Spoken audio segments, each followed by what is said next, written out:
The day Anna and Henry got engaged, the weather was bleak. A light snow was falling. We have an old saying where I'm from, snow for a wedding, a shroud for a burying. It's a bad omen. Henry was a little on edge, worried I might cause a scene. Anna rested a hand on his shoulder, her voice soft. Just send Leo to Singapore, she said, and tell him not to come back. Just like that, with one simple sentence, she had me shipped off to another country, all because she was afraid I'd ruin her engagement party. Everyone thought I wouldn't agree. They expected me to cry, to throw a fit, to destroy everything in my path. But I didn't. I packed my bags, just as Anna wanted, and left for Singapore alone. She was free to find her match, and I would find mine. We were like fallen petals on a flowing stream, indifferent to each other's fate. Everyone in our circle knew I was in love with Anna. I vaguely remember I was only 16 the first time I confessed my feelings to her. Yes, it was at my 16th birthday party. Anna was there.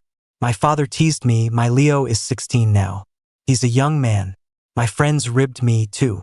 In the warm candlelight, Anna's face was like polished jade.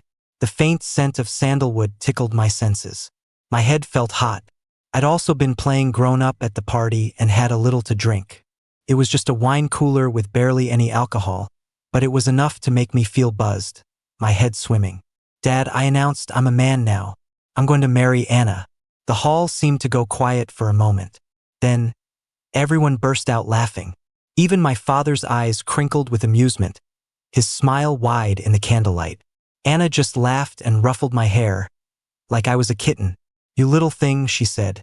You're too young to be talking about love. Her voice was laced with affection, her warm breath tickling my ear. But my happiness, it seemed, ended at 16.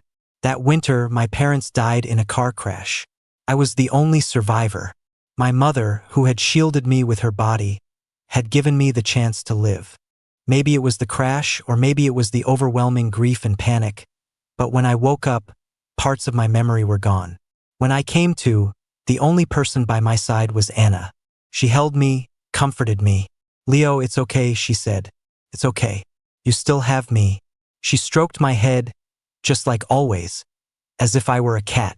I felt like someone drowning in a frozen river, clinging to a single piece of straw, terrified to let go. I greedily soaked up every ounce of warmth from her, trying to fend off the winter's chill. If my confession at 16 was just a reckless, adolescent impulse, a moment of heat to the head, it wasn't something I had thought through. But after 16, every time I told Anna I loved her, I was serious. The year I turned 18, she was 27, and her family was pressuring her to get married. At the time, I had just gotten my acceptance letter from college. I ran to tell her the good news, only to find her on the phone, her voice gentle as she chatted with some guy. I clutched the acceptance letter in my hand, my body tense. I didn't know why I was so nervous. Oh, it wasn't just nerves. It was panic. My heart was pounding so hard it hurt. She must have noticed something was off, because she hung up the phone and looked at me with a frown. Leo, what's wrong? Are you feeling okay? I forced down the chaotic thoughts racing through my mind and asked in a low voice, Are you dating someone, Anna? Am I going to have a brother-in-law? Anna hesitated for a moment before answering. Yes. My family introduced us at a party. We're thinking of seeing where it goes. It's just a family merger, you know how it is. As she spoke, she watched my expression carefully. It seemed like she really cared about me. I don't know if that was just a delusion she let me have. I knew Anna liked me. She'd liked me ever since I first told her I loved her at 16. But I don't think she ever considered marrying me. After all, there was a 9-year age gap between us. The year I turned 16, after my parents died in the accident, my great-aunt Valerie, who lived in Singapore, wanted to take me in. My family didn't have many other relatives. And at 16, I was still a minor and needed a legal guardian. My aunt said she was the most suitable choice. Singapore was warm, and life was good there. But Anna went behind my back and refused for me. She told Valerie, Ms. Lin, Leo is like a wounded kitten right now. Don't you think moving him to a completely new place would be a bad idea? I've known him since he was a baby. He depends on me a lot. Please let me take care of him. After thinking it over, Valerie agreed. Before she left, she told me, "Leo, if you need anything, just call your aunt." I forced a smile.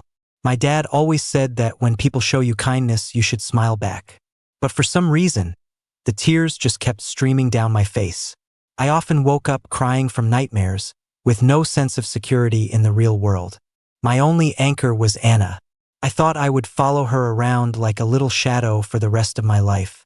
But that summer, when I was 18, I suddenly felt like I was about to lose her.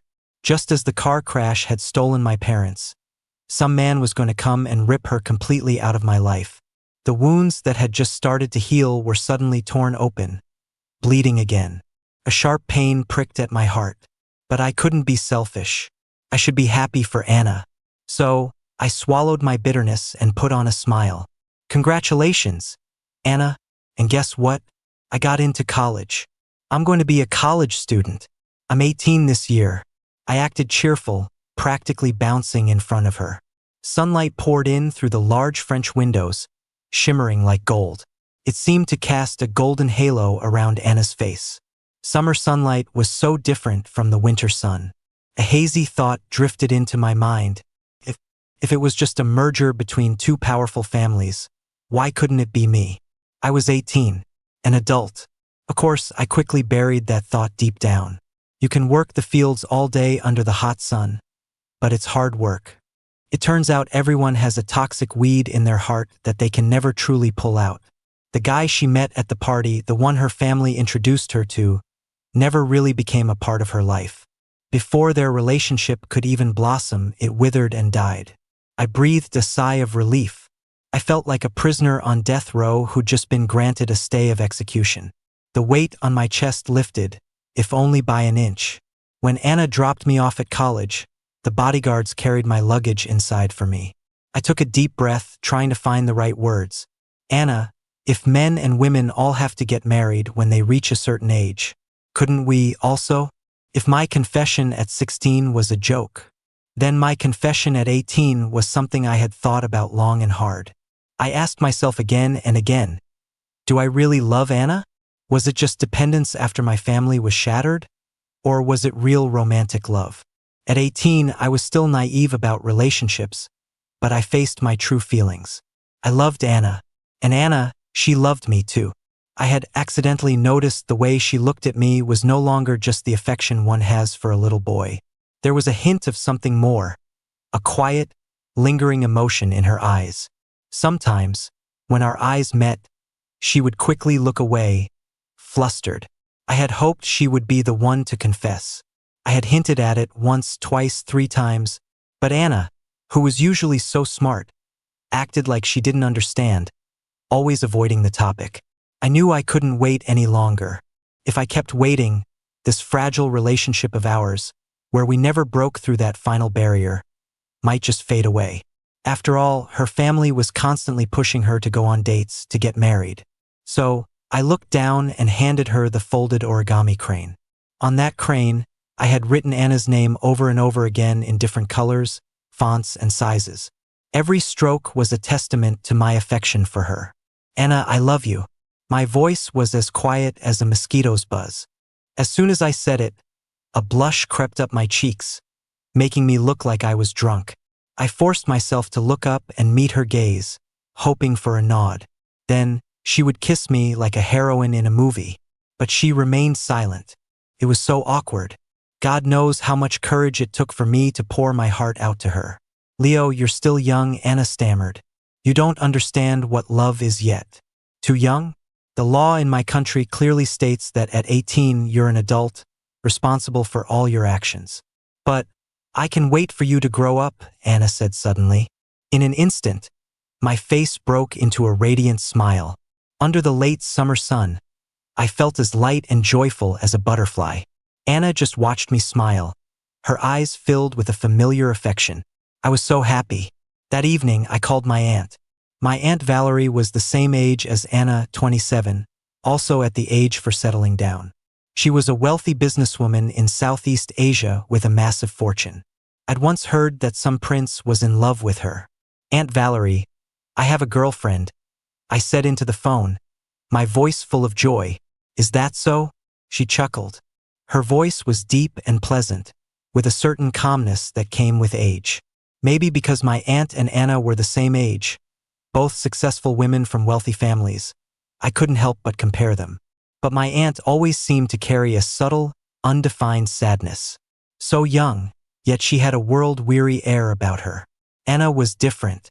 She was bright, dazzling, and radiant. Congratulations, Leo, Valerie said with a smile. When are you going to bring your girlfriend over for me to meet? I need to give her my stamp of approval. You know her, Aunt Valerie. It's Anna. The other end of the line went silent for a moment. Leo, she finally said, did she agree to marry you? I was taken aback. I didn't understand why my aunt would ask that. It wasn't until 3 years later, when I moved to Singapore, that I finally understood her question. I stomped my foot. Aunt Valerie, we just started dating. Why are you already talking about marriage? Ha, Valerie laughed, trying to sound casual. Even so, I should probably start preparing your wedding gift. My face turned red again, but my heart was filled with sweetness. Then I remembered my aunt's own love life. Aunt Valerie, I asked curiously, you're the same age as Anna. Do you have a boyfriend? Not yet, Valerie said. Then do you have a crush on anyone? I pressed. The line was silent for a long time, and then she hung up. Anna and I were dating. I happily posted about it on my social feed. Anna even commented, posting a picture of the origami crane with her name written on it 100 times. The caption read, "My boy is all grown up." I was so happy during that time. Felt like the air was filled with the scent of roses. Anna would send me all sorts of expensive gifts, drive to school to pick me up herself, and shower me with one romantic gesture after another. It was exactly like the love I had always dreamed of. I was so happy. My classmates all envied me. They said I was a prince living in a fairy tale. I thought so, too. At the end of the year, my Aunt Valerie came back. It was only then that I learned Anna's family was facing a major financial crisis. Their seaport project had stalled. Anna had been running around trying to secure investments, but she'd failed every time. Her once mighty business empire was teetering on the brink of collapse. Valerie had come back with money to invest, but the negotiations were tough. I watched as my aunt's team haggled with Anna over every percentage of equity, over every single word in the contract. Anna was furious, and I was too. I wanted to talk to my aunt to persuade her. I followed her when she went to the restroom. I saw my aunt, usually so elegant and composed, take off her glasses and lean over the sink, throwing up. The words I had prepared got stuck in my throat. I just felt this heavy weight in my chest. Is money really that important? Did she have to push herself this hard just for a business deal? I was still young and didn't understand the complexities of the business world, so I said what I was thinking. My aunt washed her hands, put her glasses back on to hide the weariness in her eyes, and looked at me through the mirror. "Leo," she asked, "are you happy with her?" I nodded emphatically. "As long as you're happy." She turned around and reached out to touch my face. I dodged her hand. My aunt's hand hung in the air, suspended in an awkward silence. I felt bad and tried to explain in a low voice, "Aunt Valerie, I'm older now. We should keep some distance." She seemed to understand and smiled. "Leo really has grown up. You're a young man now." That winter, my aunt asked me if I wanted to move into her villa in Boston. "Leo, you're a Keller man," she said. "You're an adult now. You don't need a guardian, and you don't need to live under someone else's roof, dependent on their charity. Move out. It'll be quiet and you'll have your freedom. Wouldn't that be nice?" I shook my head. If I moved out, I wouldn't be able to see Anna all the time. We were dating. Distance makes the heart grow fonder. She tried again, but I still refused. At 18, I didn't understand business and I didn't understand love. It wasn't until New Year's Eve, when my aunt left on her private jet with her bodyguards and entourage, that I heard from others what had really happened. Anna had used me to trick her into coming back to invest in the seaport project. She had demanded $1 billion from Valerie, but was stingy with the equity she offered in return. My aunt had almost walked out on the spot. But for my sake, she swallowed her pride and compromised. That New Year's Eve, it snowed in Boston. Not heavily, just a light, scattered flurry that cast a pale, weak glow on the festive lights of the city. I hugged my knees and sat on the floor, looking out the window. I listened to the cheerful chatter from the New Year's Eve special on TV. Tears streamed silently down my face. For the first time, I realized that love could be just another part of a financial transaction. On New Year's Day, Anna, drunk and red-eyed, burst into my room. She wrapped her arms around me and covered my face with frantic kisses. "Leo, I'm sorry. I'm so sorry." She held me tight, repeating "I'm sorry" over and over again. I didn't quite understand her apology. Was she sorry for using our relationship to swindle my aunt's investment? Or was she sorry for embarrassing my aunt and disregarding our connection? It seemed like neither. She had simply used me to get an investment. That was all. Realizing this, my head spun, and an empty ache filled my chest. Pushed her away. "Anna, if this was all just for my aunt's investment, the Seaport project is up and running now. Let's break up." The words felt like acid in my mouth. I tried to hold it together to control myself, but tears streamed down my face like a broken faucet. I was terrified. I was terrified she would nod and say, "Fine, Leo, let's break up." She didn't. She just held me, a little too tightly. After a long time, she finally said, "Leo, I love you. I love you so much." But that's not what she told other people. Before the winter solstice, the Sterling family hosted a small party, mostly for close acquaintances. Among them were some of my parents' friends. Mr. Peterson took the opportunity to ask Anna, "Miss Sterling, when are you planning to get married?" Anna was stunned. She looked at him in complete shock. Everyone there was sharp. After a moment of confusion, Mr. Peterson, probably out of respect for his old friendship with my father, pressed on. "Anna, aren't you dating Leo? Why not finalize things while it's the holidays? I know Leo's still young, but you could get engaged first." I was even planning on chipping in for a wedding gift. It was an old custom where we're from. When someone gets married, relatives and close family friends contribute a little something. A way of adding to the celebration. Anna just smiled and said, "Mr. Peterson, Leo's still a kid. What does he know about love? He just impulsively confessed to me. I was afraid of hurting his feelings if I rejected him. It doesn't count." She even said that one day I would meet someone I truly loved, that she only saw me as a little brother. The smile on Mr. Peterson's face slowly faded, but he didn't say anything else. Later, he found me and said, his voice full of concern, "Leo, Anna is a wonderful person, but her heart isn't with you." I nodded obediently and saw Mr. Peterson off. He looked at me and sighed softly. I understood. He was just my father's good friend, and out of respect for their friendship, he was trying to warn me, to protect me from getting hurt. I told myself, "You're 18 now, you're an adult. You have to be sensible. You have to know right from wrong." Did Anna love me? The image of my aunt, looking utterly defeated in the restroom, flashed through my mind again. If she cared about my feelings, she wouldn't have humiliated my aunt like that. If she cared about my feelings, she wouldn't have used our love to trick my aunt into investing. But love is like an ocean. It sweeps over you, drowning all reason and sense. Anna, she was the toxic weed in the garden of my heart. I couldn't pull her out. I could only let her grow wild, covering every inch of fertile soil, leaving no room for anything else. I don't know how I found the courage to suggest breaking up. I thought, if she agrees, I'll turn around and walk away immediately. I'll use time to heal the wounds left by uprooting that weed, even if it leaves me bleeding. But she said she loved me so much, and I loved it. The joy was like the richest fertilizer, nourishing the seeds of love to take root in fertile ground. I thought love meant giving everything, holding nothing back. But Anna's love, it seemed, had room for other things. One spring evening, as dusk settled, a storm rolled in, the air thick with moisture. The ground outside the walls was littered with fallen blossoms of every color. New green leaves covered the branches, while the fallen red petals were trampled into the mud below. When Anna came home, she had a boy with her. He had a handsome, fair face and a tall, slender frame. Dressed in an elegant cream-colored casual suit, He looked exceptionally clean-cut and charming. His arm was linked with Anna's so naturally, so casually, as if it were the most normal thing in the world, as if they had spent countless days and nights leaning on each other, developing an intimacy I couldn't comprehend. I twisted my fingers, standing on the stairs. I didn't run to her joyfully like I usually did.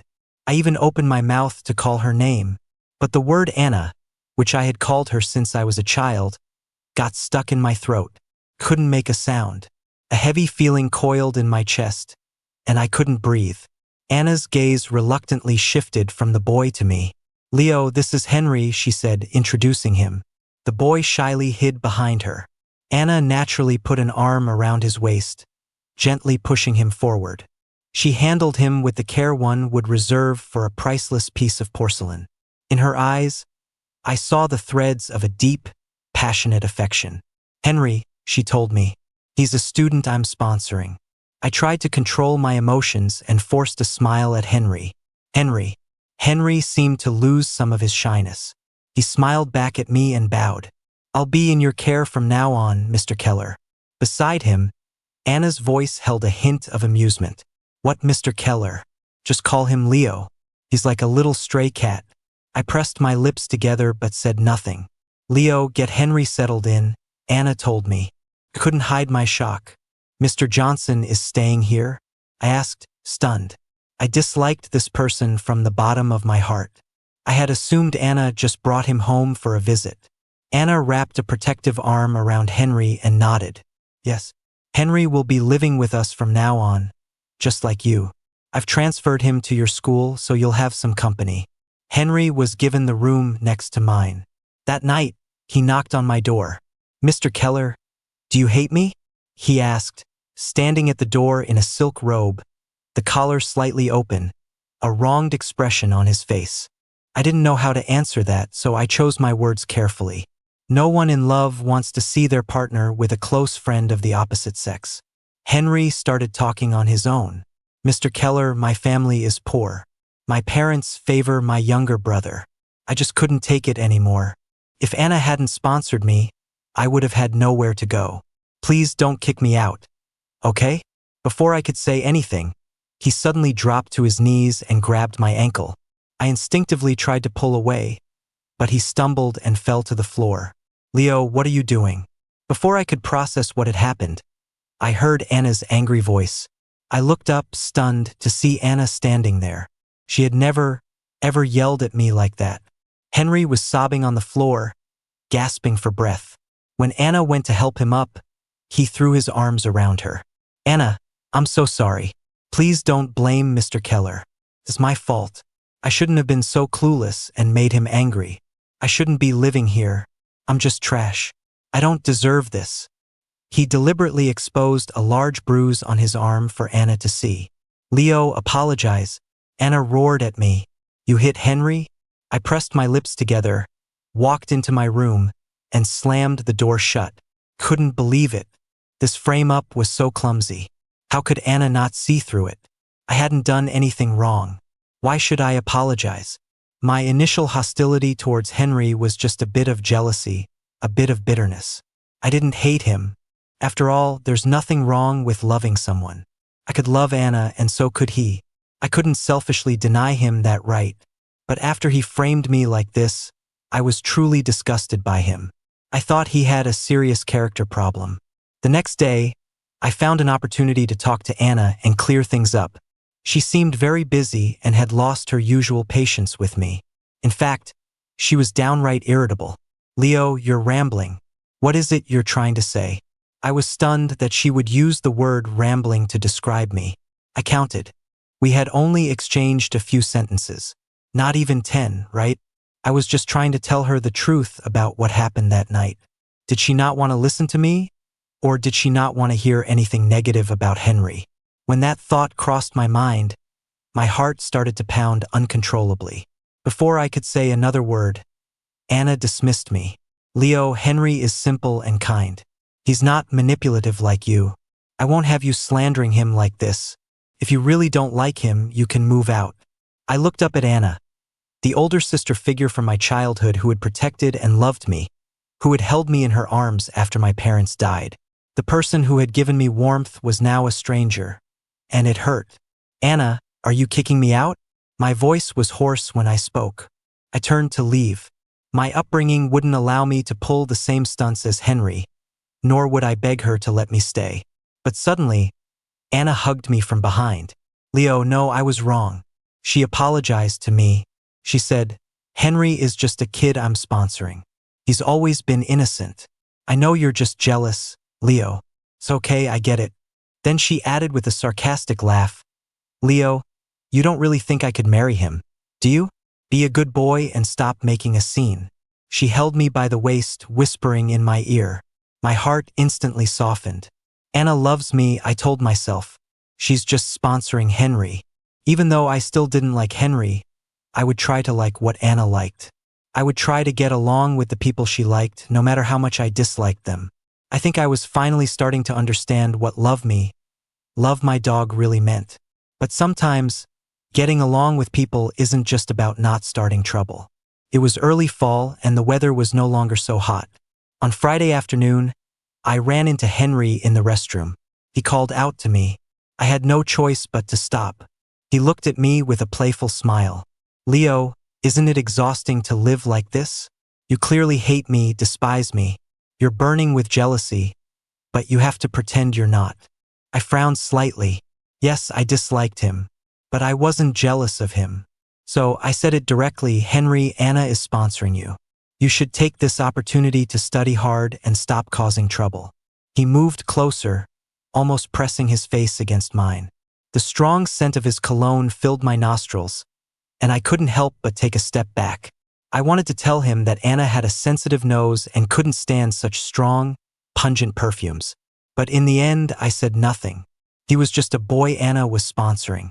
It had nothing to do with me, and nothing to do with her, right?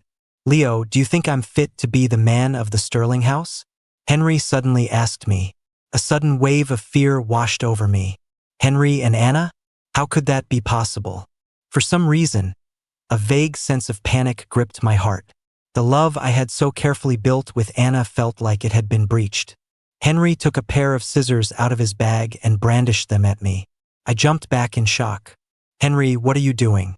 I'm warning you. Don't do anything crazy. Henry laughed like a madman. Leo, I've been putting up with you for a long time. Just because your parents are dead, what gives you the right to live in the Sterling house? How dare you shamelessly seduce Anna? As he spoke, he grabbed his own dark hair and started snipping at it with the scissors, letting the pieces fall to the floor. Then, he took the scissors and dragged them across his neck and face. Bloody scratches bloomed on his fair skin, as red and vivid as the roses on campus. Leo, have you figured out how you're going to explain this to Anna? As he said this, he shoved the scissors into my hand. My palm felt scorched and I quickly dropped them. Maniac. This guy was a complete maniac. Ha ha ha ha. Henry pointed at me, laughing hysterically. Leo, I am going to marry Anna. I'm so sick of being poor.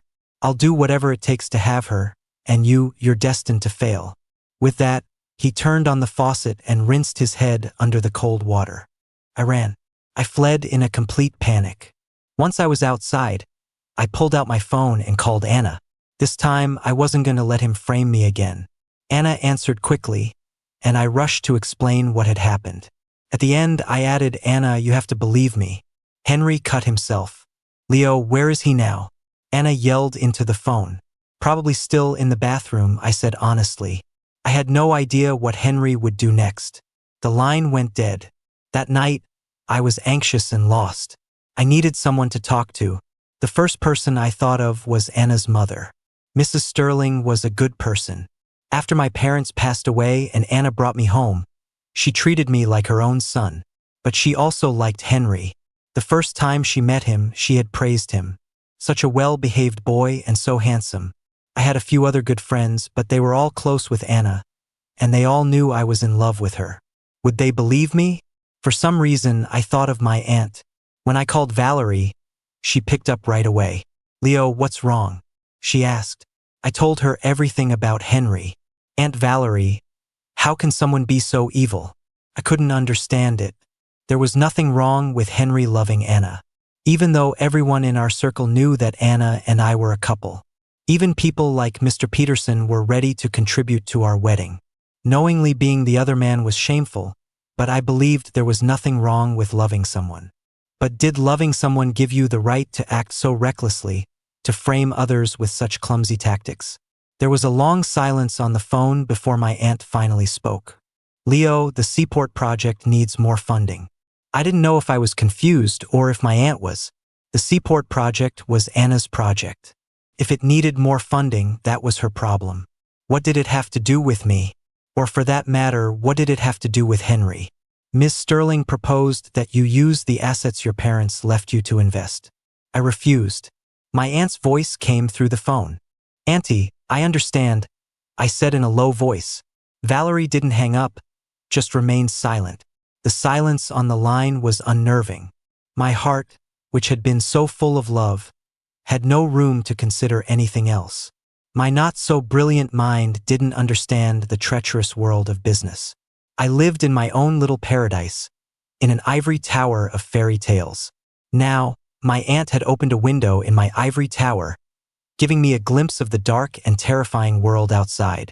Leo, if you're looking for someone to date, why does it have to be Anna?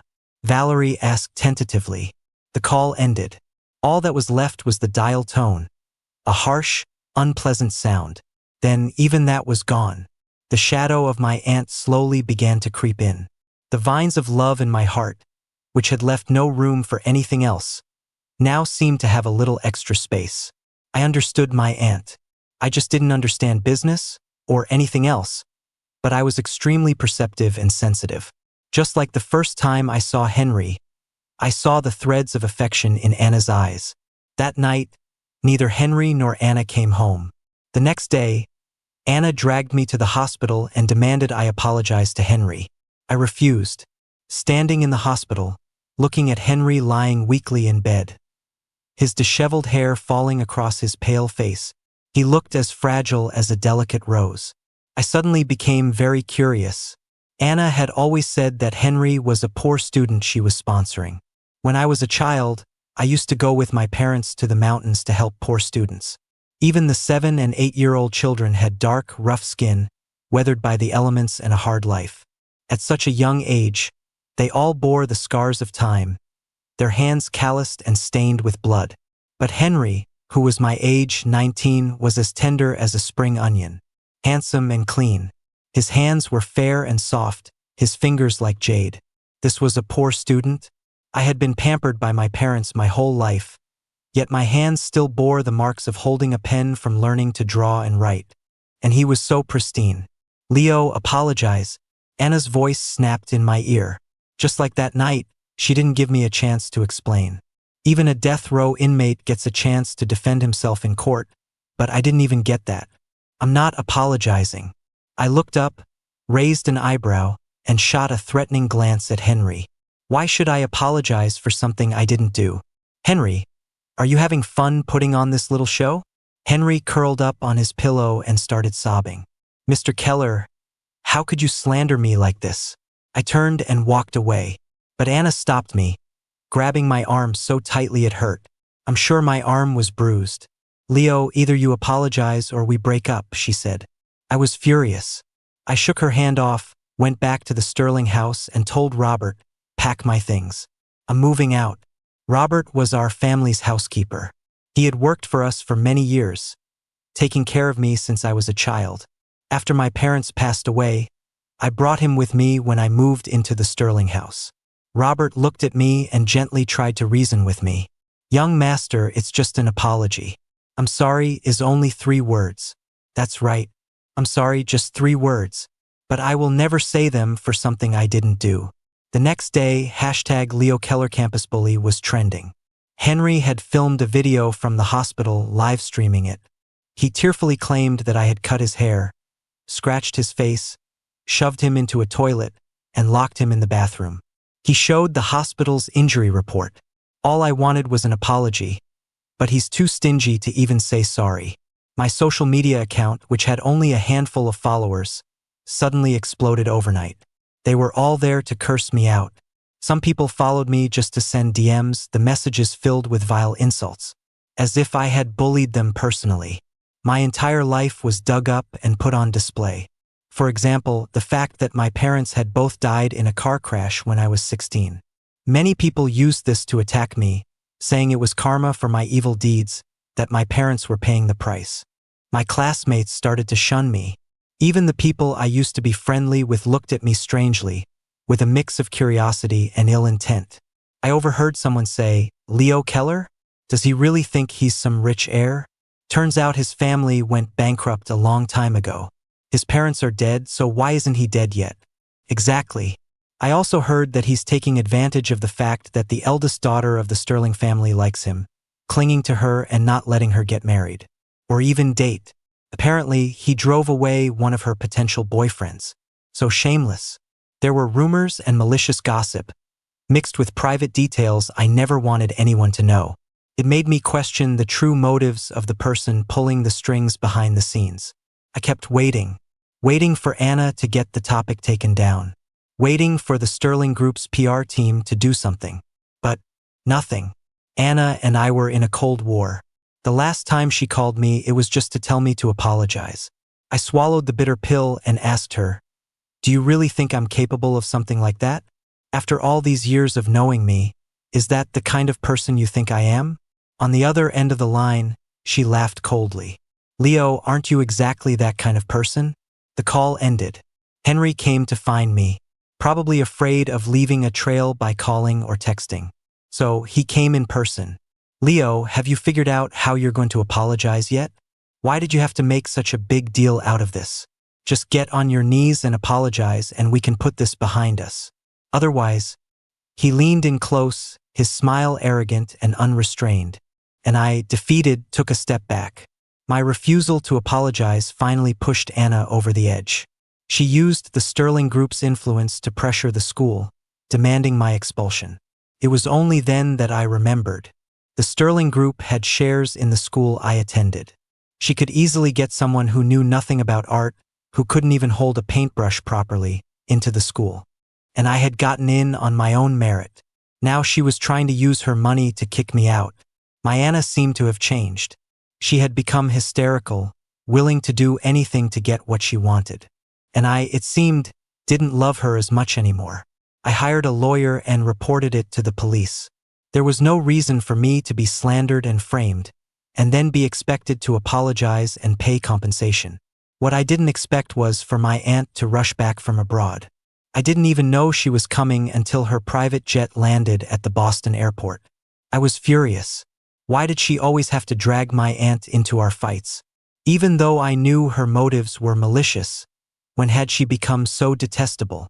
These past few days, the internet had been filled with insults directed at me, even targeting my relatives and friends. The insults were vulgar, dragging my ancestors through the mud. I had managed to keep my anger in check. But now I was about to lose it. Grief and rage battled within me. The flower of love was slowly being consumed by flames. Anna was planning a dinner to welcome Valerie. My aunt refused. That evening, she came straight to my place. Her bodyguard went out and bought food, covering every inch of the dining table. A quick glance told me it was all my favorite dishes. Valerie and I talked mostly about my childhood. My memories from before the age of 3 were hazy, but my aunt's were crystal clear. She said she was only a teenager then and had no idea how to handle a soft, cuddly little boy. I watched her smile. The warm light of the dining room cast a gentle glow on her. Valerie was beautiful, with a refined elegance and the gentle grace of an Eastern woman. "Leo, I can invest. It's just money." My aunt laughed mockingly. "Anything that can be solved with money isn't really a problem." I looked up at her and asked, "How much does she want this time?" 500 million, my aunt said with a small smile. "And the 5% stake I have in the Seaport project. It's fine." I thought for a moment before asking, "Aunt Valerie, this isn't just a business deal. If we give in this time, what about next time?" "Aunt Valerie, you don't have enough money for that." Valerie looked at me, her face full of worry. "Leo, what are you going to do?" Truth be told, this is how these family mergers always work. It's always about restructuring assets. I thought about her question seriously.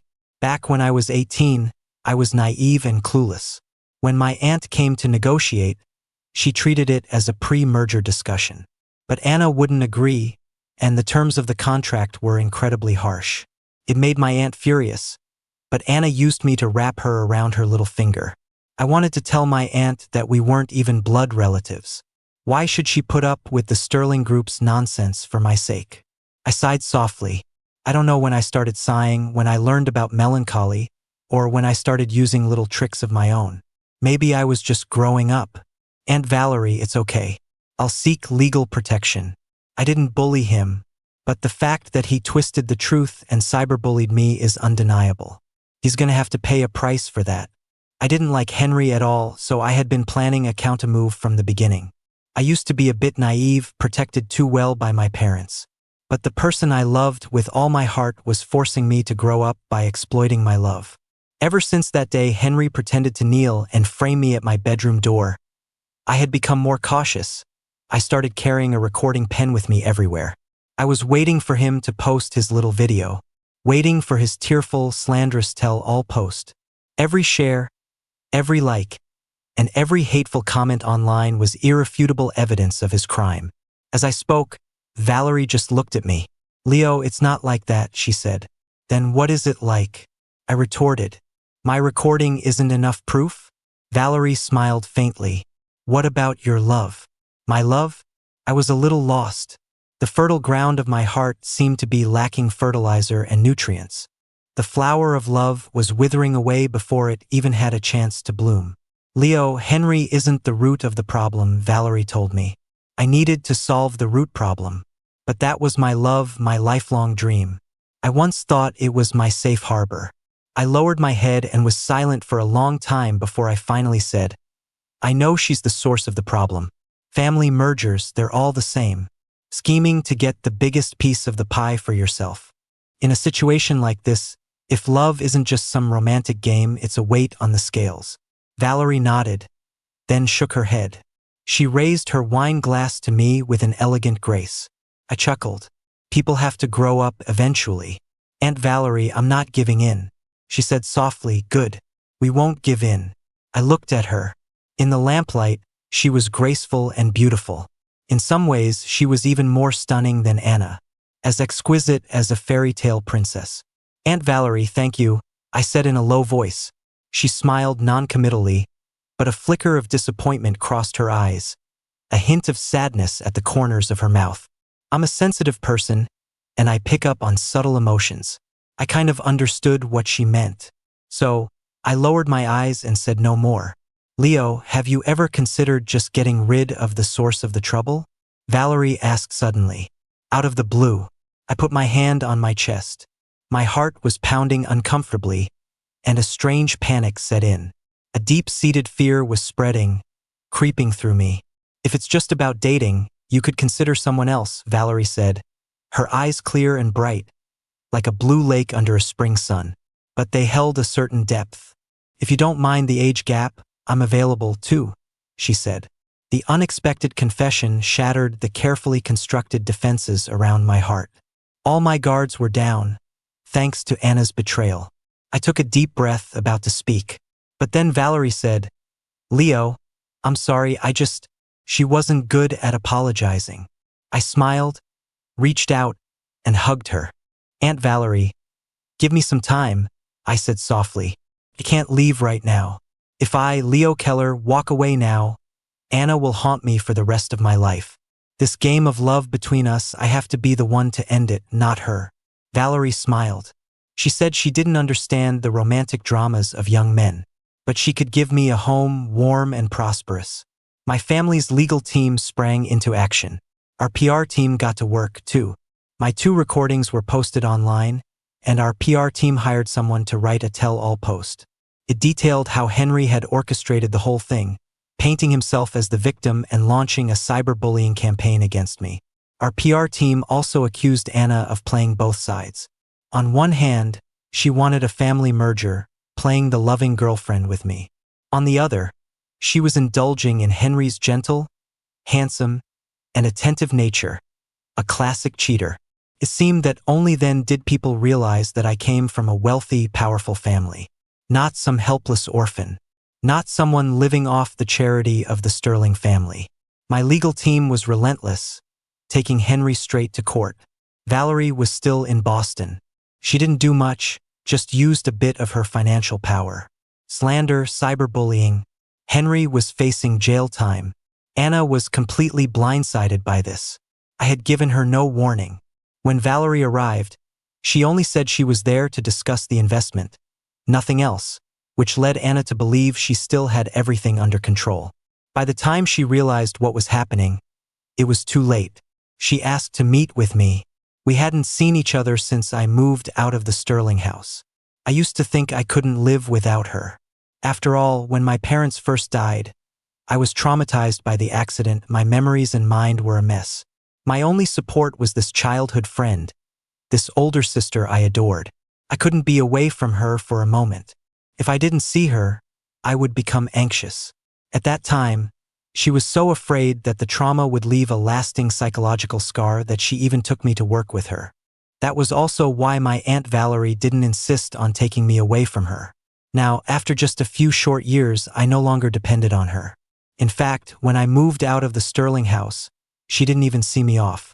She never even asked where I had moved to. And now, for Henry's sake, she was asking to meet me at a Michelin star restaurant. Leo, this is all just a misunderstanding. Why do you have to make such a big deal out of it? If it's convenient, could you ask Ms. Lin to join us for dinner? I laughed coldly, my voice dripping with sarcasm. My aunt doesn't get paid to eat with people. With that, I hung up. When I saw Anna again in the private room, I suddenly felt like she was a complete stranger. The toxic weed that had once filled my heart seemed to have been sprayed with poison, slowly turning yellow. Leo, have a seat. Anna, as always, pulled out a chair for me and put a hand on my shoulder. I sat down and watched her take a seat opposite me. She told me about the restaurant's menu, about the chef, and even hired a violinist to perform. But she seemed to have forgotten. I don't like the violin and I don't eat beef. Even though the steak at this restaurant was supposedly excellent. After a lot of beating around the bush, though I'm not the sharpest tool in the shed, I finally understood what she was getting at. Anna, what you're saying is, Henry is still young, and I should drop the charges and give him a second chance? Hearing this, Anna nodded. Leo, you're grown up now. Don't be so willful and bratty like you were when you were little. Willful? Bratty? When Henry framed me for bullying, wrote his little sob story, and cyberbullied me, she acted like nothing had happened. She used public opinion to force me to apologize, to admit I was wrong. She manipulated my love for her to pressure my aunt into investing and to demand her shares. Anna, who do you really think I am? I asked. If she liked Henry, she shouldn't have been stringing me along, keeping things ambiguous. If she liked me, as she had promised, to be with me and only me, to protect me and keep me safe for the rest of my life, then why did she keep scheming against me? Hearing this, Anna frowned and deliberately asked, Leo, do you really not understand what's in my heart? I really didn't. The adult world was too complicated. In the end, Anna and I parted on bad terms. As I was leaving the restaurant, she suddenly hugged me and whispered, Leo, let's stop fighting. Move back in. The doors of the Sterling house will always be open for you. She still had that pleasant sandalwood scent, but it was mixed with a hint of gardenia. The sandalwood was no longer pure. Gardenias have a strong scent of their own when they bloom. They tolerate nothing else. The combination was strange, and it made my senses recoil.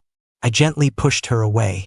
Anna, thank you for taking care of me, I said slowly, but I'm grown up now. My last name is Keller, not Sterling. I thought I had made myself clear. Anna started to take action, deleting posts and getting topics removed from the trending lists online. But it was a little too late. Everything Henry had done was exposed. The story of him orchestrating a bullying incident against himself became a joke. For outsiders, it was just a bit of gossip to laugh at. But for those involved, like my classmates and our mutual friends, including Anna's own circle, everyone started to shun and avoid Henry. because no one knew when this drama queen would suddenly decide to drag you into one of his little plays, and then accuse you of bullying him, the poor, disadvantaged boy. Henry was ostracized at school. The same way everyone had ostracized me, they now ostracized him. Some of the people who had insulted me before started to apologize, and some even started to cautiously suck up to me. I found it all incredibly sad. I, who had lived in a fairy tale world, in an ivory tower, had now stepped out of it on my own, to face this chaotic, murky world. The Sterling Group's legal team contacted my family's lawyers.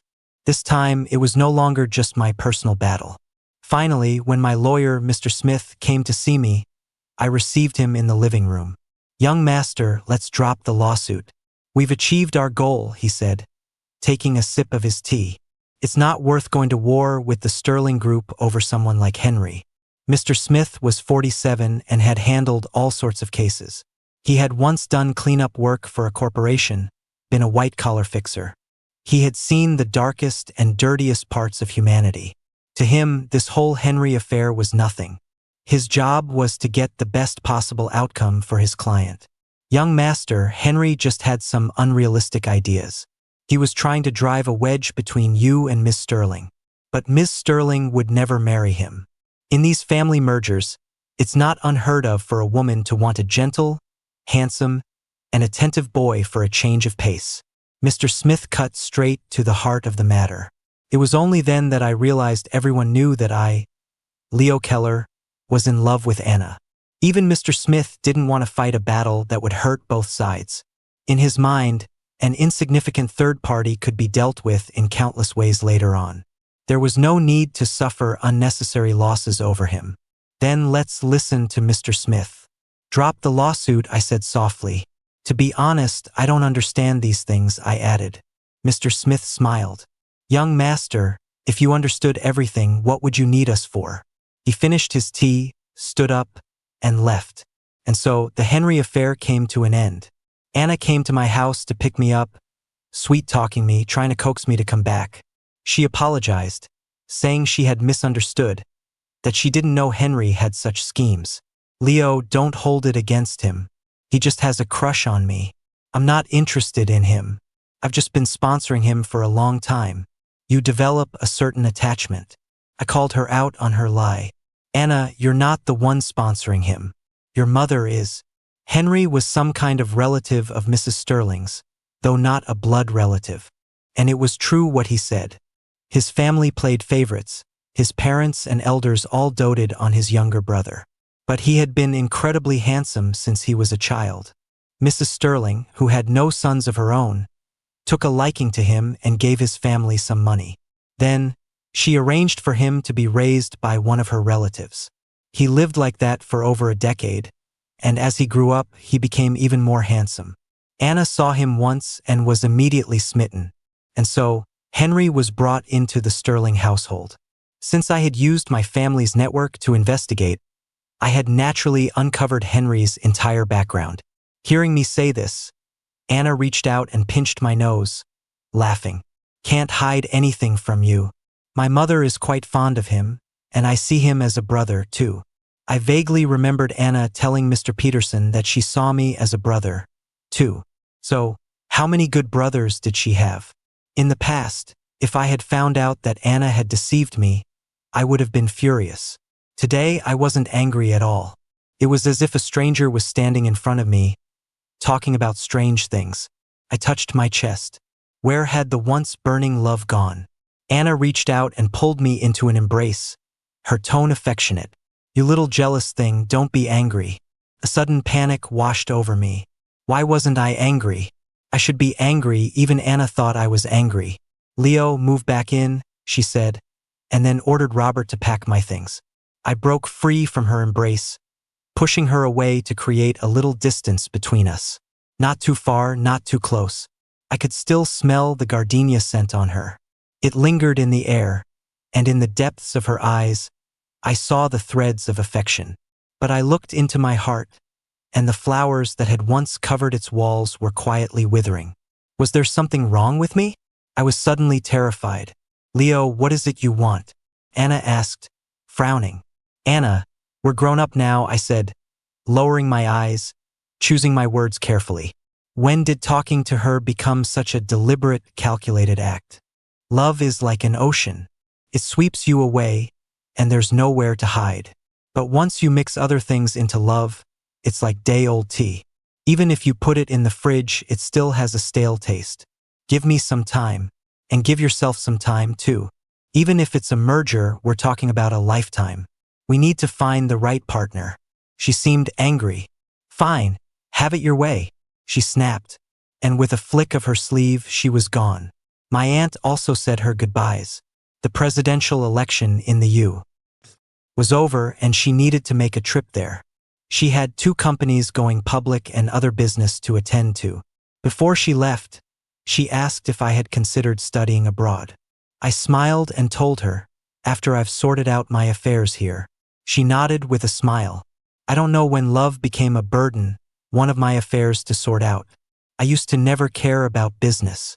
But I had no choice. Anna had forced me to care, to look, to understand. My CEO, Emily, told me that the Sterling family was facing problems both internally and externally. Although my aunt had invested in the Seaport project, she had taken equity and had her own project team in the country.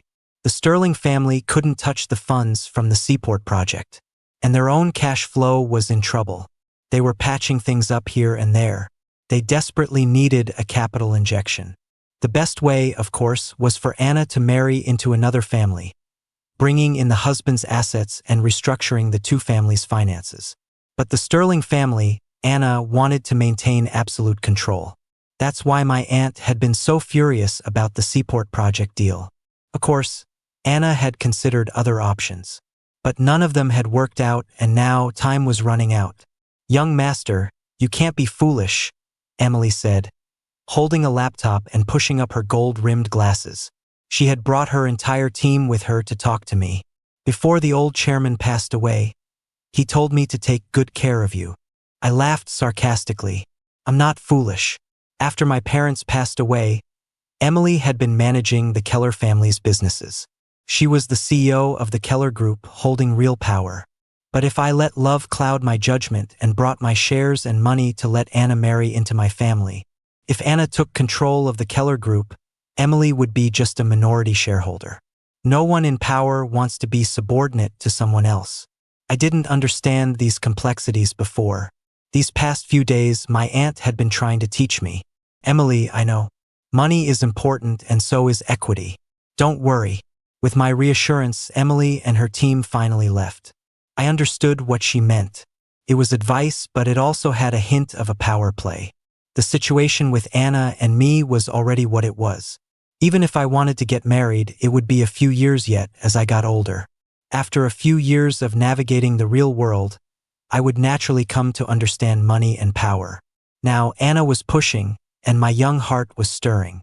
Love was like a toxic weed, spreading through my heart. They were all afraid that if I made a foolish mistake, it wouldn't just be the end of the Keller Group, but the end of their fortunes as well. The same evening Emily left, Anna's mother came to see me. I served her tea in the living room.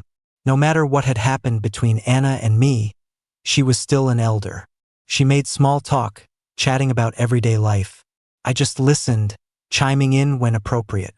Leo, why don't you move back in with us? No matter how she beat around the bush, once the pot of tea was empty, she finally got to the point. I smiled, picked up the teapot and made a fresh pot. Mrs. Sterling, I was young and foolish before, and with my parents' sudden passing, I caused you a lot of trouble. Anna was right. I'm grown up now, and since Mr. Johnson and I can't seem to get along, it's better for me to move out. That way, we won't ruin the friendship between our 2 families. I put a little extra emphasis on the words our 2 families. Mrs. Sterling sighed, put down her teacup and said, Leo, I know how you feel. We were thinking that since you're still young, we would wait until after you graduate from college to talk about marriage. But now that you and Anna are in this situation, the rumors are getting ugly. They're saying you and Henry are fighting over Anna, that you even became a trending topic. Anna was afraid you'd be embarrassed, so she's been hiding it from you. Why don't I find someone to pick a good date, and we can get you 2 engaged first? I was the victim of cyberbullying. How did I suddenly become the guy fighting with another guy over a woman? Where did this rumor even come from? If such a rumor was really spreading, the person behind it had malicious intentions. When love falls into the mud, it's no longer love. No wonder princes and princesses only exist in fairy tales. In the face of money and power, everyone becomes hideous, and the world is full of thorns. So I refused Mrs. Sterling. Mrs. Sterling, while rumors can be damaging, I'm not going to gamble my future and my love on them. Mrs. Sterling was furious. She shot up from her seat, losing her composure. The sudden movement knocked over a teacup on the table. Tea splashed everywhere. "Leo, don't be foolish," she said, her chest heaving with anger. Rumors, slander, defamation, constant pressure, and finally a proposal of engagement. When I refused, she called me foolish. "Mrs. Sterling, I have things to do, so I can't entertain you any longer." My smile was sweet and polite, but my tone was cold as I showed her the door. After I left the Sterling house, I would still occasionally run into Henry at school, but I always avoided him. Such a two-faced person, a complete waste of a handsome face. Although our school was an art school, the faculty was excellent. Henry came from an ordinary background. He had this amazing opportunity, but he didn't cherish it. He didn't use his youth to learn something useful. Instead, he wasted his time on pointless things. Half a year flew by. Anna had apologized to me. Even though I didn't live at her house anymore, she often came to see me, telling me how much she missed me. Mrs. Sterling also came to see me often, apologizing and no longer mentioning marriage. She even said to me, "Leo, dear, I was wrong last time. I didn't consider your feelings. You're still young after all. We can't rush into a lifelong commitment." "Sigh, I was just anxious. Your sister Anna is getting older, you know." I smiled understandingly.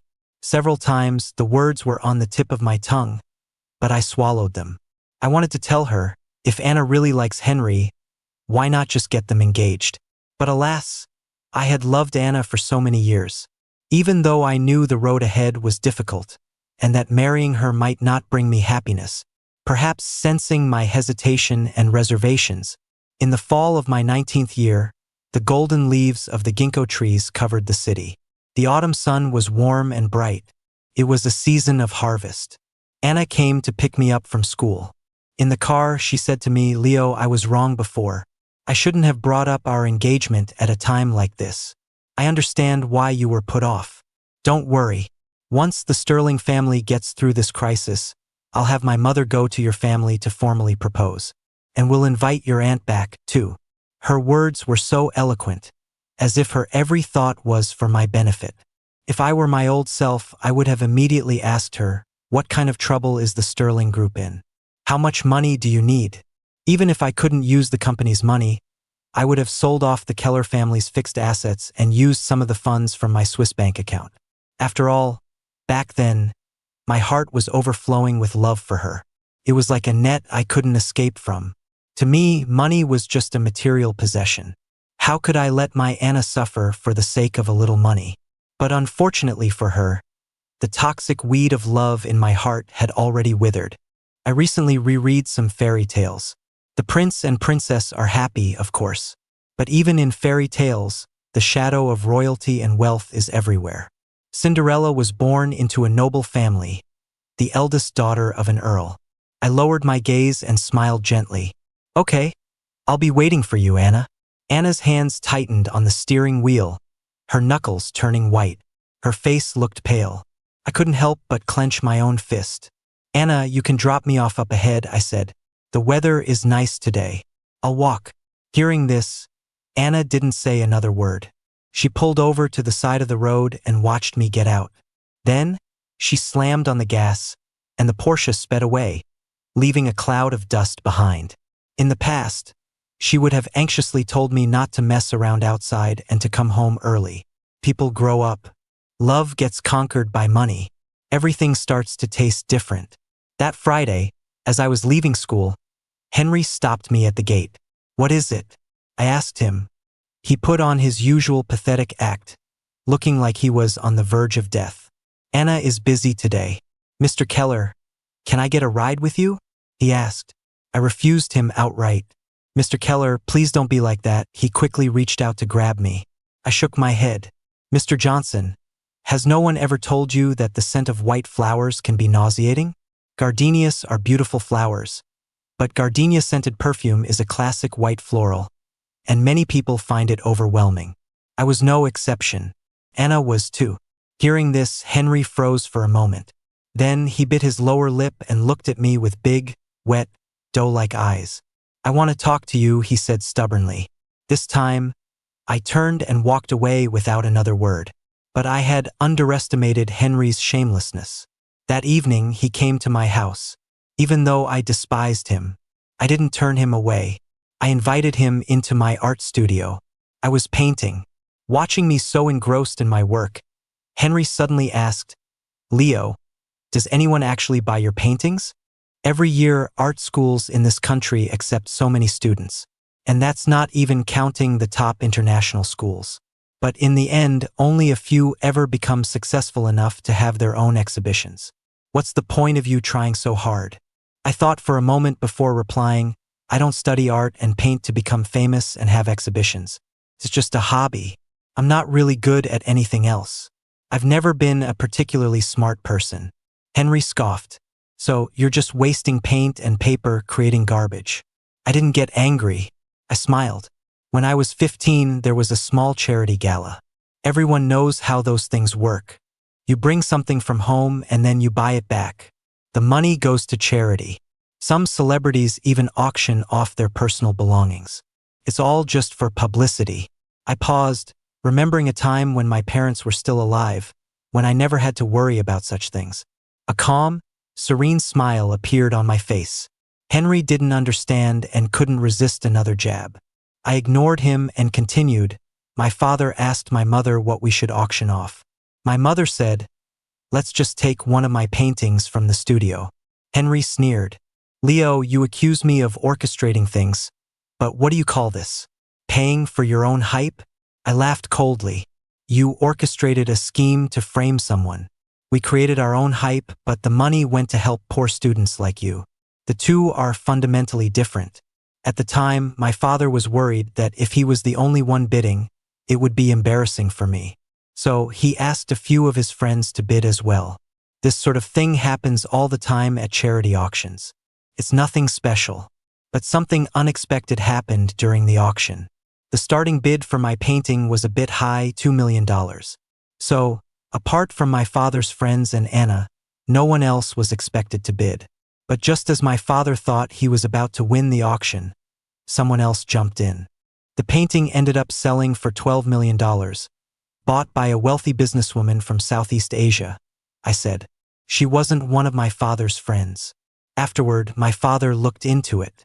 The businesswoman said she absolutely loved it, that it was love at first sight.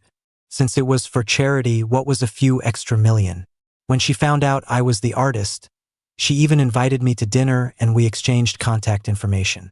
She said that if I ever had an exhibition, I had to invite her.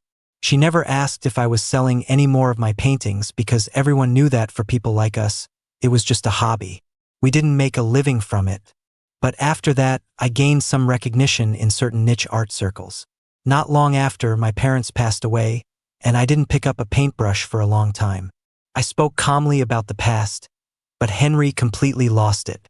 He pointed at me and started yelling, Leo, who are you kidding? 12 million for that piece of crap? Do you think I'm an idiot? Normally, I wouldn't have understood why he was so agitated, so indignant. But now I did. He couldn't accept that I was more talented than him, richer than him, and more cultured. I certainly wasn't going to get into a shouting match with him. I just felt sorry for him. Leo, I'm telling you, all your efforts are futile, Henry said, lifting his chin. After getting his emotions under control, he told me in a sharp tone. Anna has confirmed that she can't have children. And I, my ex-girlfriend, Sarah, and I have a child. She needs an heir, and I can give her a complete family. She's planning to get engaged to me. The paintbrush fell from my hand, knocking over a pot of red paint. A splash of crimson bloomed on the carpet. In that moment, I was completely lost. I remembered what Mrs. Sterling had said, what Anna had said. I looked at the handsome, well-built man in front of me, called for Robert, and asked him to show our guest out. He pulled an invitation out of his bag and threw it on the floor. From now on, Anna is a married woman. I hope Mr. Keller won't be so shameless as to keep clinging to her. After Henry left, I called my professor to check on my study abroad application. My professor told me that all the paperwork was basically done. I thanked him and then called my aunt. Aunt Valerie, I'm getting ready to come to Singapore, I said. My aunt seemed overjoyed. I thought for a moment before adding, Aunt Valerie, you said you wanted me to be the master of the Keller estate. Does that offer still stand? It does. My aunt said eagerly.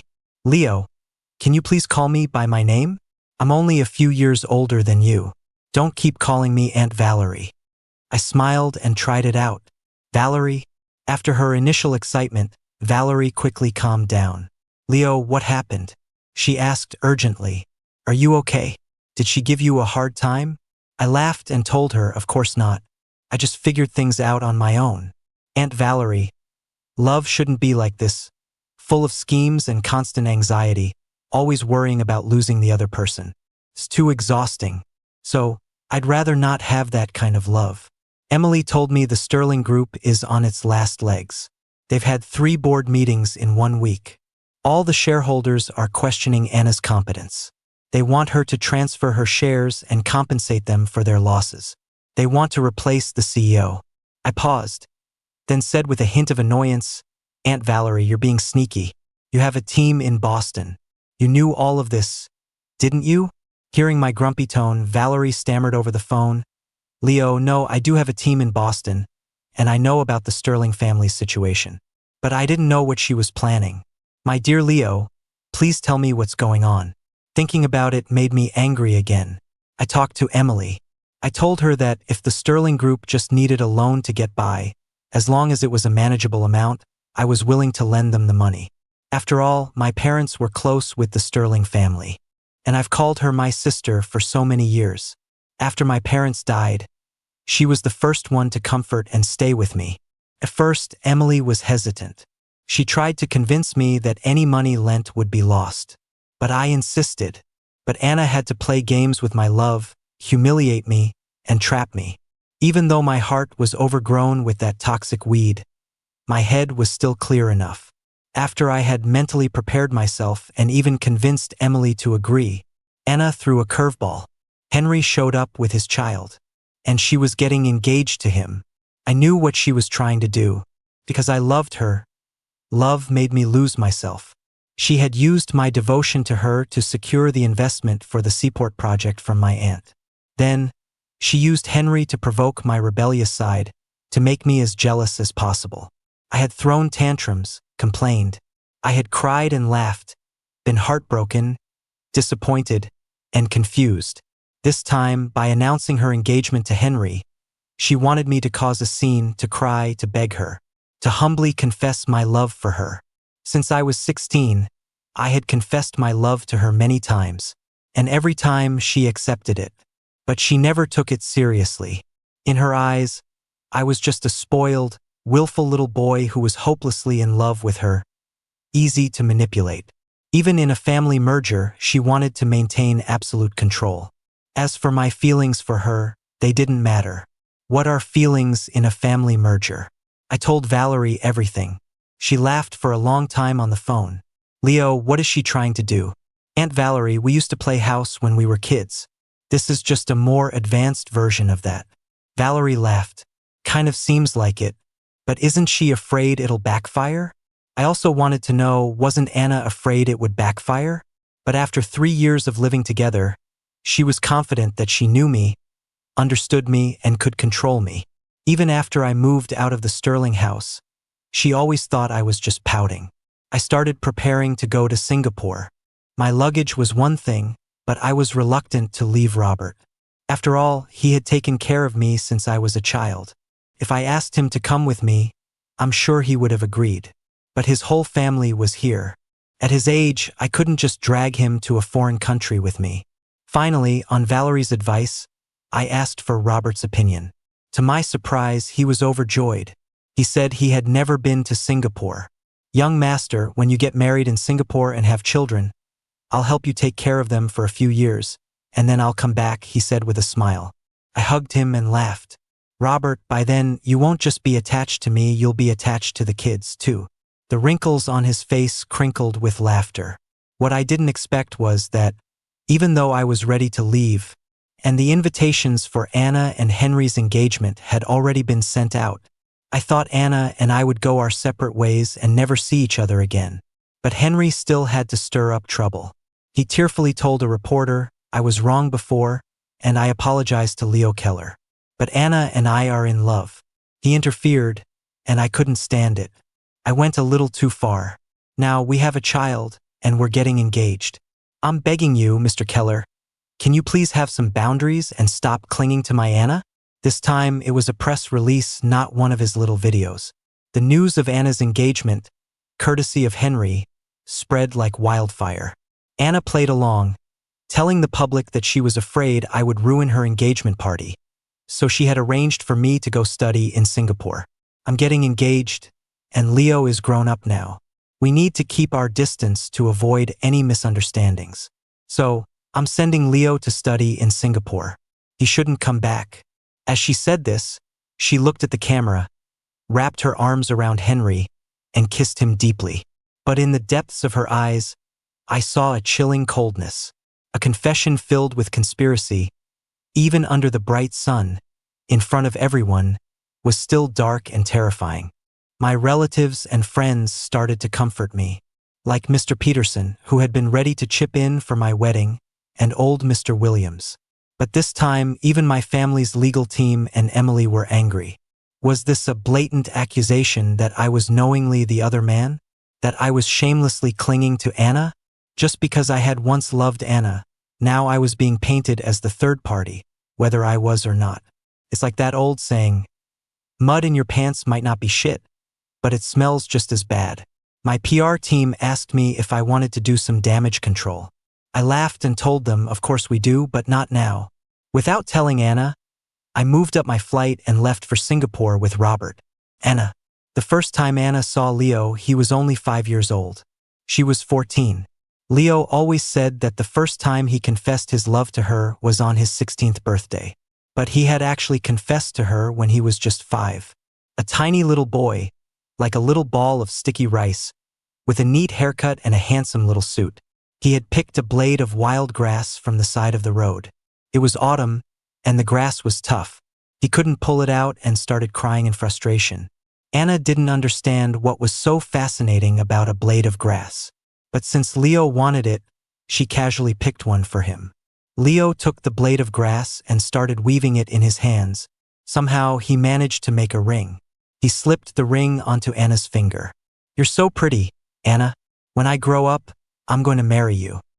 He was clueless, but Anna was old enough to understand, and she blushed bright red. The adults were all smiling, and Anna's mother was laughing, her eyes crinkling. She even teased him about it. At the time, Anna was a little angry. She didn't think her mother should be joking about something like that. She threw a huge tantrum when she got home. Normally, if Anna threw a tantrum, her mother would drop the subject. She usually respected her daughter's wishes. But on this one thing, Anna found that even when she got angry, even when she repeatedly reminded her mother that Leo was just a child, and they shouldn't be making jokes like that. Later, Anna's schoolwork became more demanding, and she saw less of Leo. But during the winter and summer breaks, she still loved to coax the little boy from next door out to play. She took him to the amusement park, bought him new clothes, and patiently helped him with his homework. She grew up and he grew up too. The year Leo turned 16, she was 25. Her father died in an accident. It was only after his death that she found out he had been keeping a mistress and had a son and a daughter with her. The woman showed up at the funeral, demanding a share of the inheritance and for her children to be officially recognized. The Sterling Group was in financial trouble, and vultures were circling. At home, her father's mistress was causing a scene every day. The woman had hired a lawyer and was threatening to sue. She was filming videos, writing tell-all posts. Anna said nothing. She took charge of the company, and her methods were ruthless. The Sterling Group was hers, and no one was going to get a piece of it at a time like this. She swiftly eliminated the obstacles, but in doing so, she clashed with the company's old board members. Because of her father's mismanagement, the company had serious financial problems when she took over. Anna had no choice but to approach the Keller family. After all, they had been friends since they were children. Mr. Keller said he would think about it. Anna understood. As the head of the Keller family, he needed to do an asset valuation, a risk assessment, and an assessment of her. She had thought that even with the assessment, it would be fine. But then, a car crash took the lives of Mr. and Mrs. Keller. Only Leo survived, but he was like a frightened kitten, anxious and insecure. Anna was very worried. She was afraid he would be left with a permanent psychological scar. During that time, she stayed with him at the hospital every day, and he needed to see her the moment he opened his eyes. If he didn't, he would become extremely agitated. It was also during this time that Anna met Valerie. The woman was graceful, beautiful, and exuded an air of nobility. A distant relative of Leo's, and she wanted to take him away? Anna was furious. But her mother told her that this was an opportunity, their opportunity, the Sterling family's opportunity. They had to keep Leo no matter what. By exploiting Leo's dependence on her, Anna successfully captured the heart of the naive young boy, leaving her image imprinted on his mind. She brought him to live in her home, and they were together day and night. There's a saying, the one closest to the water gets the moon first. 6 months later, Leo finally began to recover from the trauma of his parents' death. But Anna discovered that all of Leo's assets were in a trust that he couldn't touch until he was 18. Property, deeds, shops, savings, funds. And that wasn't all. The Keller family, Emily, the woman Leo called Auntie. After Mr. Keller's death, she became the CEO of the Keller Group. She quickly assembled her own team, and the Keller Group became an impenetrable fortress. Anna could only watch from the outside. That wasn't even the worst part. The worst part was that Emily and the Keller Group's legal and PR teams were constantly on guard, terrified she would corrupt their future boss. At one point, she was so angry that she forbade Leo from seeing anyone from the Keller Group. And the boy was so foolish, so completely devoted to her, that he actually listened. So, by scraping together funds from here and there, Anna managed to keep the Sterling Group afloat. Anna started the Seaport project. To get it off the ground, she needed money, a lot of it. But the old shareholders of the Sterling family, who had issues with her and her father, were unwilling to invest. Those who were willing to invest wanted a controlling stake. Anna ran around trying to secure funding but couldn't. In the end, she had no choice but to turn to Valerie. Valerie wasn't interested in the Seaport project. The only thing that piqued her interest was that the project was in Boston, and her grandnephew was also in Boston. So, she came back with the money. But as soon as Anna started negotiating with her, she realized it was going to be difficult. Valerie was treating the whole thing as a pre-merger deal between her and Leo. She brought her team, her lawyers. The negotiations were excruciating. But in the end, Valerie compromised. Anna could see that her hand was trembling as she signed the papers. In that moment, a long-held frustration finally dissipated. So what if she was the richest woman in Southeast Asia? So what if Valerie was revered and flattered wherever she went? She was in love with Leo and didn't even dare to say it. Fine, even if she did say it, what good would it do? Leo only loved her, Anna. In that moment, she suddenly realized that being loved by Leo came with a lot of hidden benefits. She secretly told her mother that they should find a chance to get them engaged. After all, Leo was still young. He was naive about love and easy to manipulate. But when he got a little older, when he was jaded by money and power, he would become cynical, materialistic, and calculating. If they waited until then to talk about marriage, she might not be able to control him. In the end, it would just be a merger anyway. Her mother scolded her. Leo is love-struck, but are you love-struck, too? Getting engaged means the two families will negotiate a merger. Do you think the CEO of the Keller Group is just a figurehead? Since that boy likes you, you should use it. Her mother laughed sarcastically. Anna felt a pang of sadness. Was she really going to exploit Leo's love for her own gain? Later, she comforted herself. Why was she doing this? Wasn't it so that she could give him a happy and secure life in the future? And so, Anna used flimsy excuses to deceive herself. And to deceive Leo. After the first time she exploited Leo's love, using a harsh contract to trick Valerie into investing, she was ready to do it again. But the boy, who was usually so boisterous and clueless, seemed even more confused. Anna consulted her mother. What should she do? Her mother said that men in love are blind, jealous, and petty. If she was constantly doting on him, he wouldn't feel any sense of urgency. She told Anna to give him the cold shoulder. At the same time, she brought back a young man she had been raising on the side. The first time Anna saw Henry, she couldn't take her eyes off him. The boy was breathtakingly beautiful. Every single feature was exactly to her taste. And most importantly, being with Henry was effortless. She could be completely herself, uninhibited.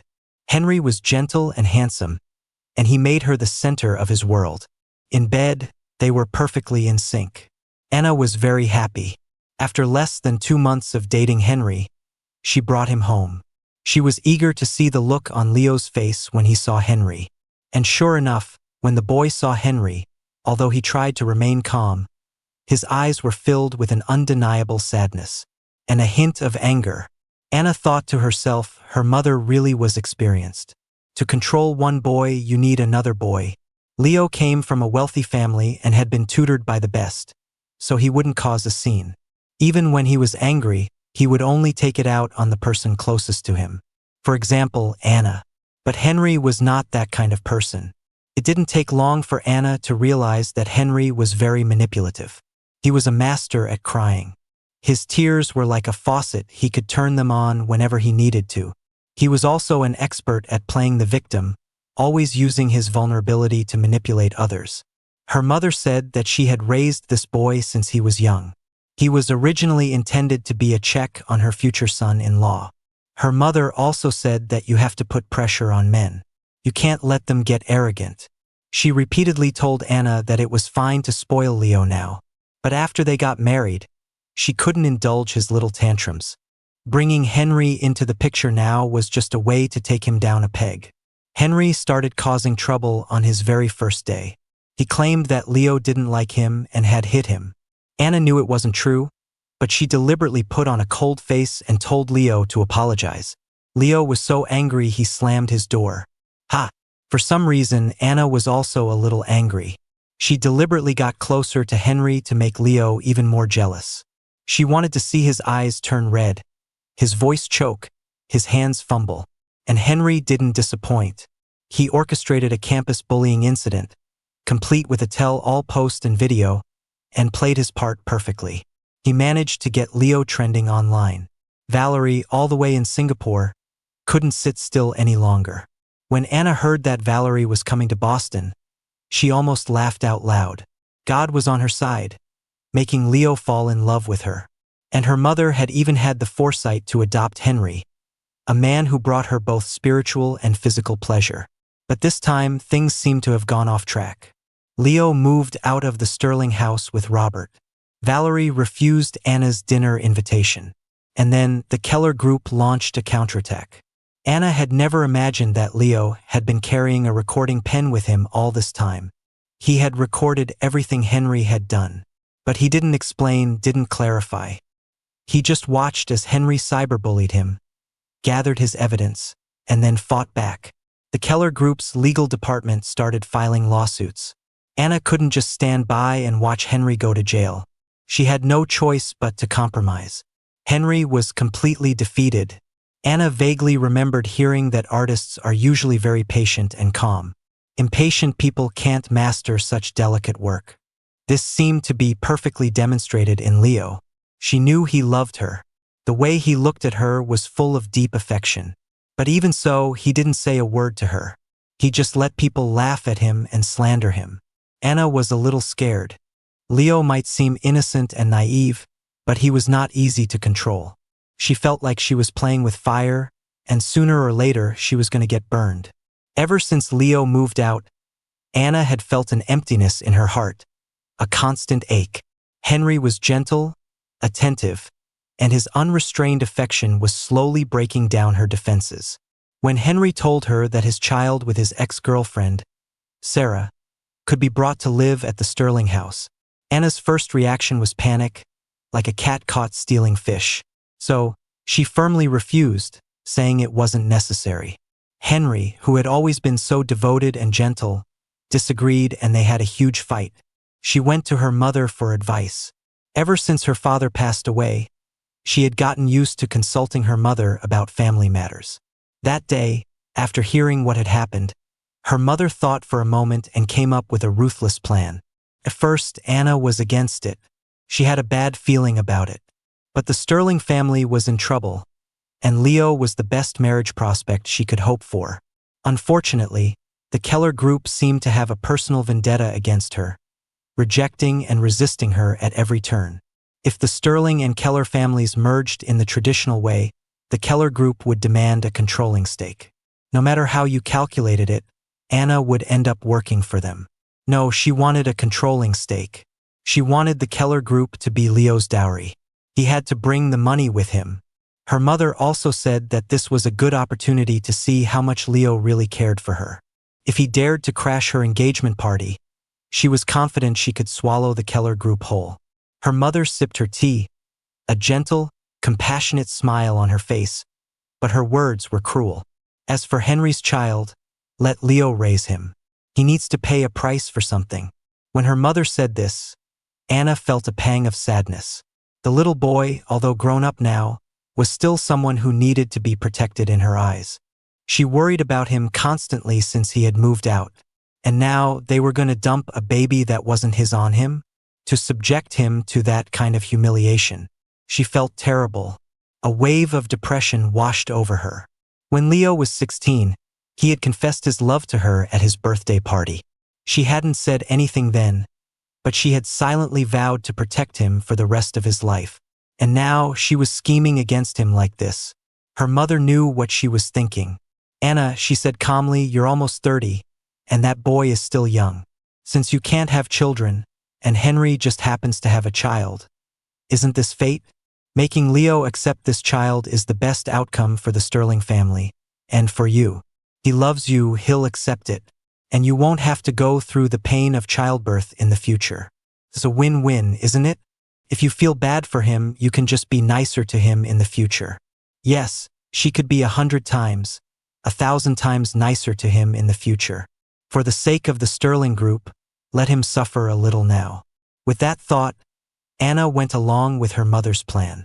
Henry took the invitation and went to cause trouble for Leo. He told him that he had a child and that he and Anna were getting engaged. He pushed and pushed, telling Leo not to be a homewrecker. Anna also put on a heartless act, threatening to send him to Singapore to study. To make it look real, she even did all the paperwork for him to go to Singapore. School transfer documents, passport, everything. Her mother said that at this point, if Leo didn't want to be branded a homewrecker, he only had one option: crash her engagement party and marry her. Once he wanted to marry her, the Sterling family could sit down and talk about the little matter of the dowry. Her mother also said that Leo's parents were dead, and he was the only child. What was he going to do with all that money?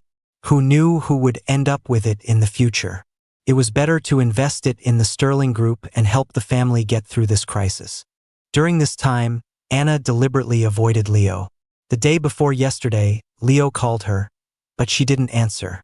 She had to give him the cold shoulder, make him believe that she was really getting engaged to Henry, to provoke his anger and his jealousy, to make him crash the engagement party, to cry, to confront her, to remind her of their promises, of their vows of eternal love. Her mother said she had arranged for reporters to be there, and they would be live streaming. Then, everyone would know that Leo was hopelessly, madly in love with her. Shamelessly in love. As long as Leo was determined to marry her, then neither Emily nor Valerie could do anything about it. The two families' assets would be merged, and she could write the contract however she wanted. The engagement date had been chosen long ago. Even though it was just a game, her mother had still had someone pick an auspicious date. But the day before, which had been a warm winter day, the weather turned. At first, it was just overcast, but then it started to snow. We have a saying where I'm from: rain on the wedding, snow on the coffin. It's a bad omen. Henry was being childish, pouting, demanding this and that. He was even planning his future. For example, after the engagement, he wanted to go to Miami. The winters in Boston were too cold. And after the engagement, he wanted to move into the south-facing room in the Sterling house. He said the south-facing room was bigger and got more sun, which would be better for the child. He even asked Anna if the child was a boy or a girl. Henry was looking through a dictionary, trying to find a name for the baby. He smiled gently. I used to think there was no point in studying, that it was just about learning a few more words. Now I see that it's actually useful. Anna, why do all the names I come up with sound so bad? Why don't you pick a name? Anna was extremely irritated. Don't call me Anna, she snapped. Look at yourself. What are you? Besides Leo, she didn't want anyone else calling her Anna. That day, Henry's eyes turned red. She felt a deep sense of annoyance and impatience. She also forbade Henry from moving into the south-facing room. After all, that had been Leo's room. A week passed in the blink of an eye. Even though it was just for show, Anna's engagement party had all the proper arrangements. They just didn't invite too many people. The Sterling and Keller families had always done business together, so Anna also invited Emily. When the engagement party officially began, Henry, dressed to the nines, clung to her side like a delicate bird. But Leo still hadn't shown up. Anna kept looking towards the hotel entrance, hoping to see his tall figure.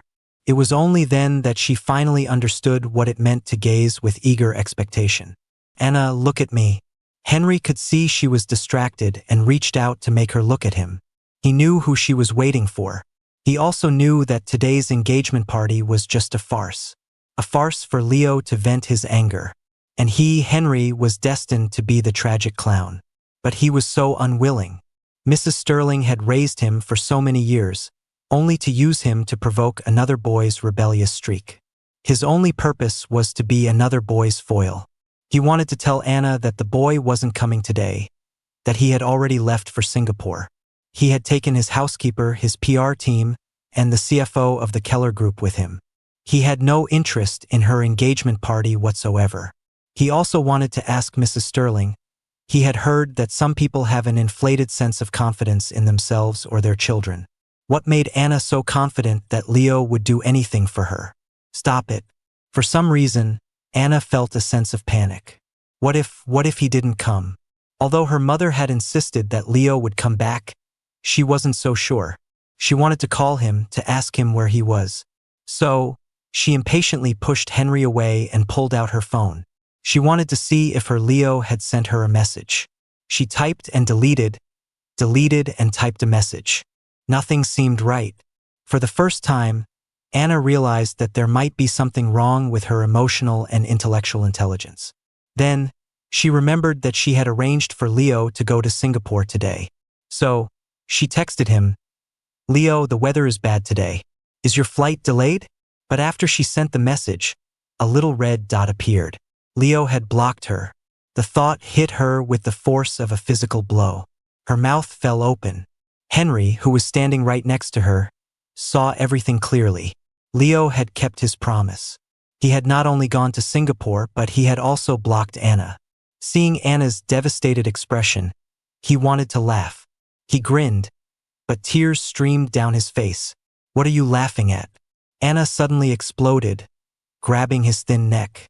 "Did you say something to him?" Her grip was surprisingly strong. The violence of an adult woman was on full display. Henry had no doubt that she wanted to strangle him. Seeing this, the others rushed to pull them apart. Henry was still smiling. He thought he was going crazy. Love, it really does make you either crazy or stupid. He only liked her for her money. But why, after giving her his body, had he also given her his heart? He clutched his throat, coughing so hard that tears streamed from his eyes.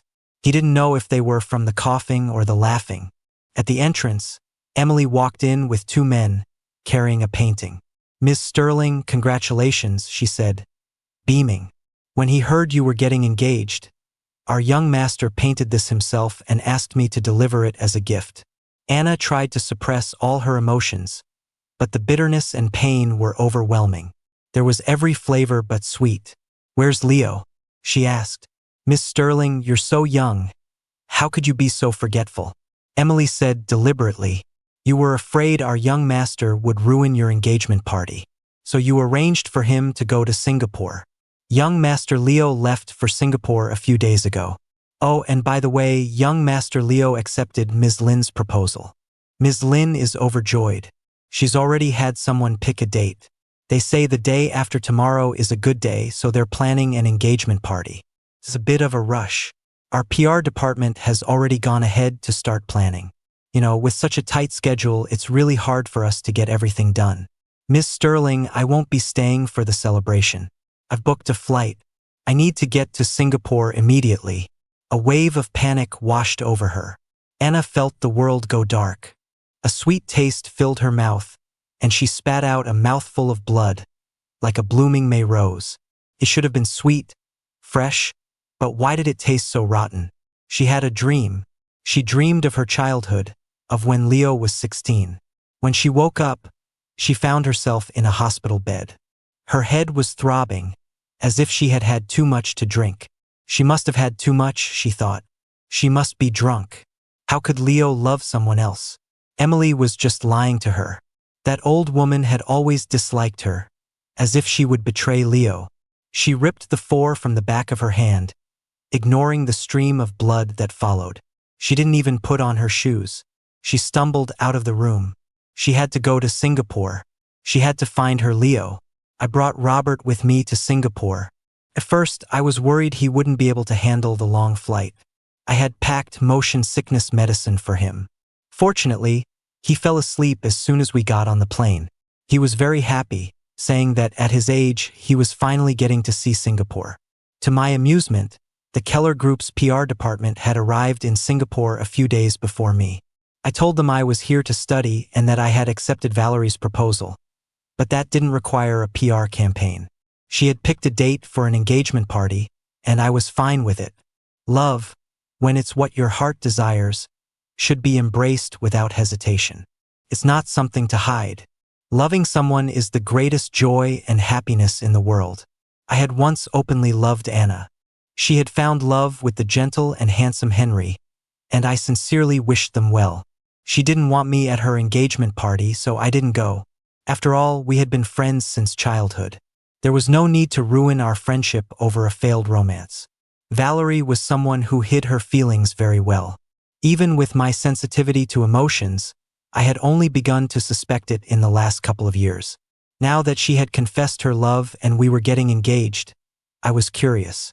"Aunt Valerie, when did you start liking me?"